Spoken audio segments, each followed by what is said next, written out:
বন্ধুরা, আমি আজকে একটা আলুর দম করব। এর আগেও দুবার আমি আলুর দম শেয়ার করেছি, এবারেও আমি আলাদা আলাদা প্রত্যেকবার শেয়ার করেছি, এবারেও আলাদাভাবে রান্না করব। আসুন দেখা যাক আমি কিভাবে আলুর দমটা তৈরি করি। মানে আলুর দমটা পুরো আজকে ভাজা মশলা দিয়ে রান্না করব, সমস্তই ভাজা মশলা দিয়ে আলুর দমটা তৈরি করব। তো কড়াইয়ে আমি তেল দিয়ে দিয়েছি, 1 চামচ মতো তেল দিয়ে দিয়েছি। তেলটা গরমও হয়ে গেছে। এর মধ্যে আমি কিছু মশলা সব ভেজে নেব, সবটাই ভাজা মশলা। তো এখানে জিরে আর ধনে গোটাগুলো দিয়ে দিচ্ছি।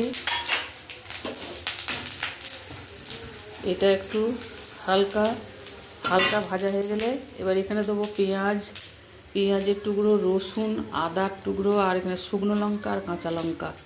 ঝালটা আপনাদের প্রয়োজন মতো।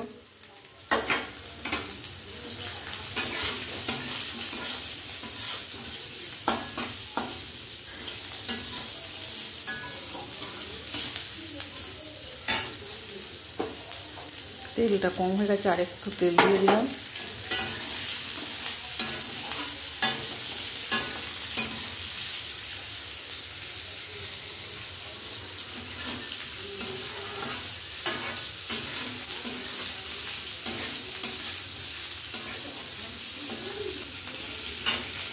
এতে একটু লবণ দিয়ে দিচ্ছি।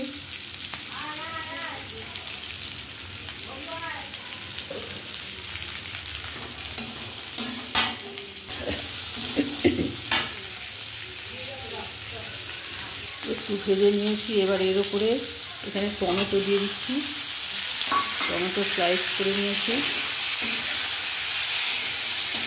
এটা দিয়েও একটু ভেজে নেব। মশলাটা ভেজে নিয়েছি, এইবার এটাকে পেস্ট করে নেব। মশলাটা পিষে নিয়ে চলে এসেছি মিক্সিতে। আর এখানে তেল দিয়েছি, তেল গরম হয়ে গেছে, একটু ফোড়ন দিয়ে দেবো। তো ফোড়নের মধ্যে রেখেছি গোটা গরম মশলা, ছোটো এলাচ, দারচিনি, লবঙ্গ, জয়িত্রী, আর রয়েছে গোটা জিরে, আর দেব শুকনো লঙ্কা, তেজপাতা।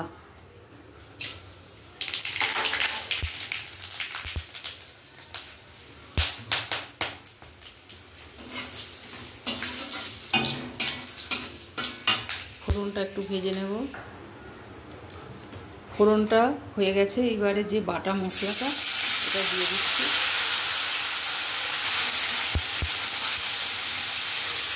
আলুর দমের আলুটা আমি আগে থেকেই ভেজে রেখেছি, ওটা আপনাদের দেখানো হয়নি, আগেই ভেজে নিয়েছি। মশলাটা একটু কষে নিচ্ছি। মশলাটা কষা হয়ে গেছে, এই যে আলুটা আগে থেকেই ভেজে রেখেছি। এবার আলুটা ওই মশলার মধ্যে দিয়ে দেবো। মশলা কষা হয়ে গেছে।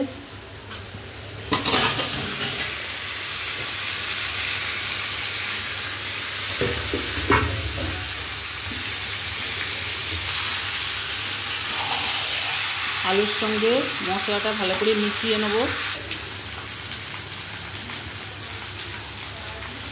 লবণ দিয়ে দেবো স্বাদ মতো। আলু ভাজার সময় লবণ দিয়ে ভেজেছি, মশলাতে দিয়েছি কষার সময়, তার ভাজার সময় মশলাটা। এখন আরেকটু দিলাম, স্বাদ মতো লবণ দিয়ে দিলাম। একটু চিনি দেবো বন্ধুরা, অল্প একটু, কারণ এতে 2খানা টমেটো দেওয়া আছে। স্বাদটা ব্যালেন্স করার জন্য অল্প একটুখানি দিলাম।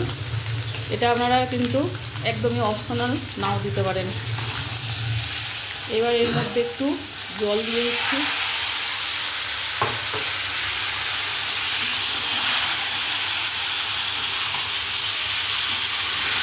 সব কিছু আরেকটু মিশিয়ে নেব।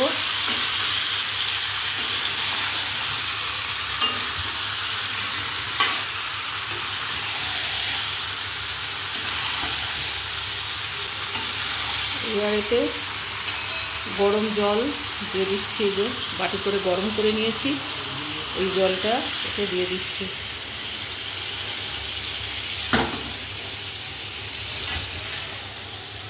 এবার এটা ঢাকা দিয়ে দেবো, ঢাকা দিয়ে এটা সিদ্ধ হবে।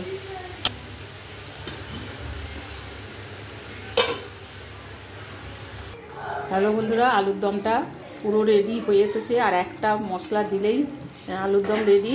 তো সেটাও কিন্তু ভাজা মশলা দেব। সবই প্রথম থেকে শেষ পর্যন্ত ভাজা মশলা। তো এর মধ্যে আমি কিছুটা কসৌরি মেথি ভেজে নিয়েছি, এই যে ভেজে এটা হাত দিয়ে একটু রগড়ে নিয়েছি। তো এই কসৌরি মেথিটা আমি এর মধ্যে ছড়িয়ে দিচ্ছি।